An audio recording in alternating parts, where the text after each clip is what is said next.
भद्रक जिला वासुदेवपुर पौरपालिका अंतर्गत रामकृष्ण विद्या निकेतन विद्यार 13तम वार्षिकोत्सव संवर्धना पर्व अनुष्ठित होईछि।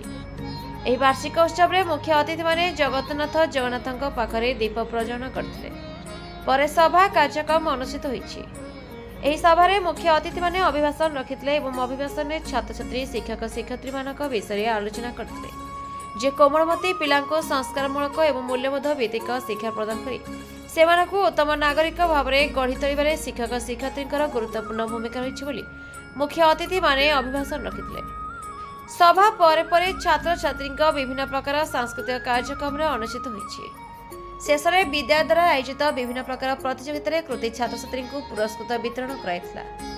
एथिरे मुख्य अतिथि भाव योगदान करथिले डॉक्टर पंकज कुमार जेना, श्रीमती स्निग्धा महांती, श्रोत विजय कुमार बड़, विद्यालय प्रधानाचार्य श्रोत धीरेन्द्र बारिक, संबोधित हेले श्रीयुक्त सदानंद पाणिग्राही, सेवानिवृत्त शिक्षक रामकृष्ण विद्या निकेतन विद्यालय शिक्षक शिक्षयित्री और छात्र छात्री अभिभावक माने उपस्थित थे। भद्रक जिला Vasudevpur block Sheikh Sahid Kadri report the republic Odisha 24 news. Ramakrishna Vidya Niketan वार्षिक उत्सव मुख्य वक्ता भाव जोगदे निजक धन्य मन कली। विद्या मंदिर रे गुरुजी गुरुमा माने एवं पिला मानकर व्यवहार तांकर संस्कार मते विमोहित कला। भगवान करंतु ए विद्या निकेतन रो स्वामी विवेकानंद भली स्वामीजी माने गठन हुंतु, बाहरंतु, सृष्टि हुंतु एवं प्रकृत रे ए विद्या निकेतन टी पिला मानकर शैक्षिक वातावरण को रक्षा करने सहित से मानकर संस्कार प्रति बेसी गुरुत्व प्रदान करुचंती मु जहा उपलब्धि कली। सेतिपाई अभिभावक मानकर सहयोग, अभिभावक अभिभाविका मानकर सहयोग, गुरुजी गुरुमा मानकर आप्राण उद्यम एवं ए अंचलर आदिवासी मानकर सहयोग एकांत काम्य।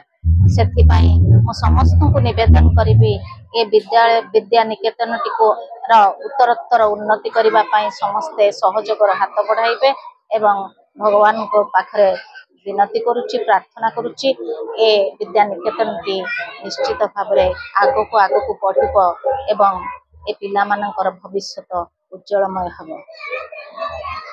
प्रतिवर्ष भली आम विद्यालय वार्षिक उत्सव अनुष्ठित होइछि। पिला मानकर प्रतिभा को परिष्कृत करने विभिन्न प्रकार कार्यक्रम हाथ को लिया जाउछि। उपयुक्त संस्कार माध्यम रे पिला को किभଳି भाव में गढ़ी तोलाଯିବ ସେଥିପାଇଁ ଆମେ ଯତ୍ନବାନ होइछि।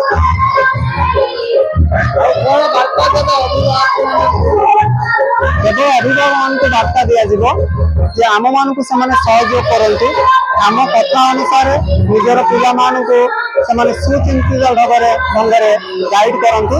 निश्चित भाव में पिला गोटे उत्तम मनुष्य भाव में तैयारी मनुष्य भल हाँपाई जो शिक्षा दरकार नैतिक शिक्षा तो सब दिया शिक्षा सब मिलूँ किंतु नैतिक पूर्ण शिक्षा दवाई रामकृष्ण विद्या निकेतन सर्वागे रु धन्यवाद देवी जे प्रधान आचार्य धीरेन्द्र सार कर्मकर्ता समस्त को आपण मानक धन्यवाद देवी। आपण मैंने मेसेज समाज को छाड़ू, समाज रे भल मनुष्य गढ़ा जो से जातु, भल मार्क पछरे गार्डियन मैंने न बुलंतु, भल मनीष हाँपाई भल मनीष हाँपाई कौट प्रकृष्ट कथा मिलूँ, कौटी नैतिक शिक्षा दिखाई जहाँ विवेकानंद मिशन था कि विवेकानंद जो स्वप्न देखी रामकृष्ण परमहंस जो स्वप्न देखी आध्यात्मिकवाद जो परिचय थिला से जो अनुष्ठान गढ़ाई सी हूँ रामकृष्ण विद्या निकेतन। एठी आसला एपर्यंत बहुत भल लगुच कारण एठिकार जहाँ परिवेश एठिकार जहाँ संस्कार संस्कृति निश्चित ये भल मनुष्य गढ़ाई रही ये आशा कर प्रभु जगन्नाथ प्रार्थना करुच्ची आगामी दिन में अनुष्ठान आगे आगे